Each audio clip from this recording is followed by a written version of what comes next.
महाराष्ट्र राज्य आरोग्य खात्यातील आशा गट प्रवर्तक संघटनेने योजनाबाह्य कामे देणे तात्काळ बंद करण्याची मागणी केली आहे। संघटनेच्या वतीने संविधान चौक येथे आंदोलन करण्यात आले। आशा गट प्रवर्तकांवर आरोग्य सेवांव्यतिरिक्त विविध शासकीय कामांचा वाढता बोजा टाकला जात असल्याचा आरोप संघटनेने केलाय। त्यामुळे मूळ आरोग्य सेवांवर परिणाम होत असून योजनाबाह्य कामे देणे बंद करावे अशी मागणी आंदोलनकर्त्यांनी केली।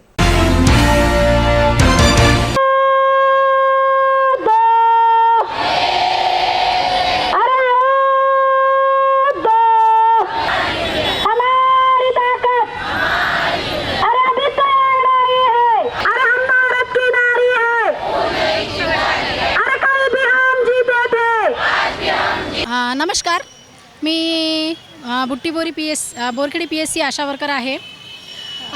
आज आमच्या मागण्या आहे की SRI आणि BLO या कामाबद्दल जी सक्ती या इलेक्शन कमिशनरवाल्यांनी जी आम्हाला सक्ती केली की नाही हे काम करायचं, आणि ॲज अ आशा वर्कर म्हणजे आम्ही आरोग्य खात्याचे कर्मचारी आणि आरोग्य खात्यात स्वयंसेवक म्हणून आम्ही काम करत असतो। तर आम्हाला फक्त आणि फक्त आरोग्य खात्याचे काम द्या हे म्हटल्यानंतर त्यांनी आम्हाला FIR यानी SIR आणि BLO काम तुम्हाला करावंच लागेल याची सक्ती केली। याची सक्ती करून जेव्हा आम्ही म्हटलं की नाही आम्ही आमच्या आरोग्य खात्याचे कामं करणार आहोत, आम्हाला हेच कामं भरपूर आहे, आम्ही दुसरे कामं करू शकत नाही, तर त्यांनी आमच्या काही आशाताईंवर FIR दर्ज केली आणि त्यांचं शोषण केलं। FIR दर्ज करून त्यांना प्रेशराईज केलं, मानसिक अवहेलना केली, त्यांची मानसिक त्रास दिला की तुमच्यावर FIR झाली, तुम्ही या। आता काही आमच्या आशा वर्कर अशा आहे की सगळ्यांना पोलिसांची भीती वाटते। असे नाही की सगळेच लीडर असतात असं नाही, काही लोकांना भीती वाटते। तर या भीतीमुळे आमच्या एका आशा कार्यकर्तीला पॅनिक अटॅक आला। आज ती ICUमध्ये भरती आहे। तर मला सरकारला हे म्हणायचं आहे, जर आम्ही आरोग्य खात्यात काम करतो तर आम्हाला इलेक्शन कमिशनरचं काम कसं का तुम्ही सोपवू शकता?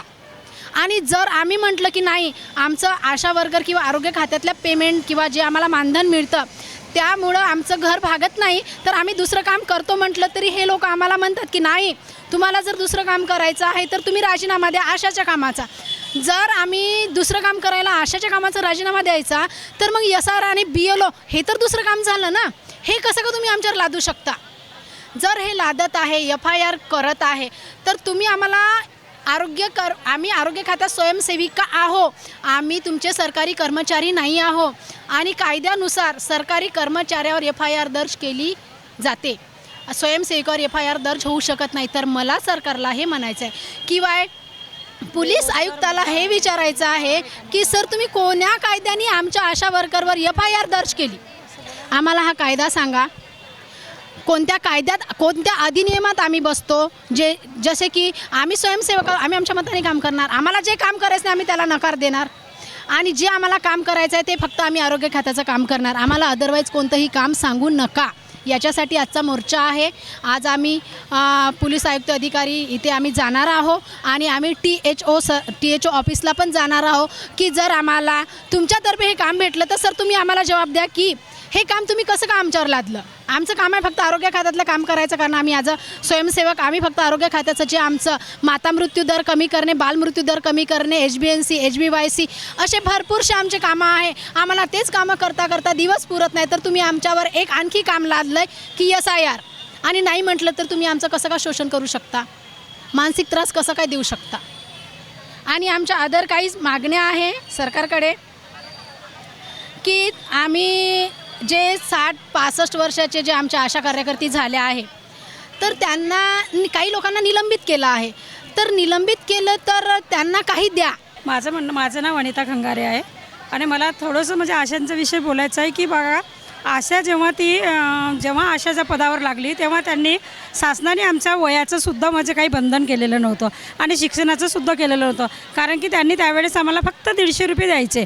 150 रुपयामध्ये कोणीच लोक काम करत नव्हतं। तेव्हा शासनाला वाटत होतं की 7वा-8वा वर्ग शिकलेली बाई पण ते आशाचं काम करू शकते, तेव्हा त्यांनी आम्हाला वयाचं अजिबात बंधन नव्हतं। जेव्हा आता शासनाने आम्हाला एकदम ह्या वर्षी 2026मध्ये रिटायरमेंटची हे आणली GR आणली आणि आशांना फटाफट 60 वर्षामध्ये रिटायरमेंट करत आहे. हो ना, ठीक आहे ना, तुम्ही आम्हाला 60 वर्षात रिटायरमेंट करत आहे तर आमचं म्हणणं होतं का तुम्ही आम्हाला 65 वर्षापर्यंत ठेवा. जे तुम्ही अंगणवाडीला देता तेच आम्हाला पण द्या आणि आमच्या म्हणजे 5 लाख रुपयाचं आमचं नुकसान होत आहे तर आम्हाला काहीतरी आमच्या पदरात टाका. हे आमची मागणी होती.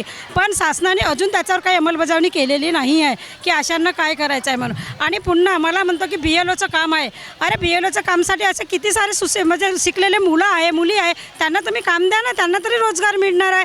आम्हाला तर इतकं सारं आरोग्याचं काम आहे का आम्हाला त्या आरोग्याचं काम करता करता कोणत्या कामावर आमचं भान लागत नाही, मन लागत नाही. जेव्हा तुम्ही आमचं मन मानसिक व्यवस्थित राहील तर आम्ही लोकांचं फॉर्म भरू शकतो, लोकांचं काहीतरी चांगलं करू शकतो. तुम्ही आम्हाला म्हणजे घरामध्ये सगळंच बनवायला लावणार आहे तर कसं बनणार आहे. त्याच्यासाठी एकतरी कोणतं काम तुम्ही उपस्थित देणार आहे तर त्यालाच चांगलं सोयीस्कर काम होईल असं मी म्हणत आहे शासनाला. की अरे माझ्यासारखे असे किती शिकलेले आहे, तुम्ही आशांमध्ये लावायसाठी MA ग्रॅज्युएट बाईलासाठी तुम्ही इथं पोस्टिंग करता आणि पेमेंट पाहता 2 टिकलीचं देता. त्याच्यासाठी आमची काही हे मागणी आहे की कमीत कमी तुम्ही आशांना रिटायरमेंट झाल्यावर त्यांच्या पदरात काहीतरी पाडा आणि BLO कामाची सक्तीकरण करू नका. कारण की एका गावामध्ये एक आशा असते, ते बिचारी भीतीनं त्या अधिकाऱ्याच्या हाताखाली दबावाच्या खाली ती काम करू लागते. तिला त्यावेळेस काही सुचत नाही, तिला वाटते माझी 2 पैशाची नोकरी आहे, ही चालली जाईल, त्याच्यामुळे ती काम करते आणि भीतीने त्या कामामुळे ते बळी पडते. हेच माझ्या शब्दाला विराम देते. आजच्या आमच्या मुख्य मागण्या आहे आशा सेविकांना जनगणना, BLO, ABLO, SIR व इतर सर्वेक्षणाची कामे देऊ नये. आशा सेविकांना त्यांच्या मूळ कामाच्या व्यतिरिक्त इतर कामे न देण्याच्या शासन आदेशांचे पालन करावे. शासन आदेशाचा अहवाल करणारे तहसीलदार व नगर परिषदेचे जे मुख्य कार्यकारी अधिकारी आहे यांच्यावर तातडीने दंडात्मक कारवाई करावी. आशा सेविकांना राष्ट्रीय लोकसंख्या नोंदवया व SRI अद्ययावत करण्याच्या जिल्हा परिषदेला अंधारात ठेवून परस्पर दिलेल्या आदेश त्वरित रद्द करावे. कामे न केलेल्या कामावरून काढण्याच्या धमक्या देऊ नये व जिल्हा परिषद मुख्य कार्यकारी अधिकारी, जिल्हा आरोग्य अधिकारी यांचा अधिकार व अतिक्रमण करू नये. ज्या आशा सेविकांच्या विरोधात पोलिसात FIR केली आहे तो त्वरित रद्द करावा व शासन आदेशाची अवहेलना करणारे सर्व तहसीलदार, नगर परिषदचे मुख्य कार्यकारी अधिकारी यांच्यावर त्वरित FIR नोंदवावी. आमच्या आजच्या मोर्चाचं हे निवेदन आहे.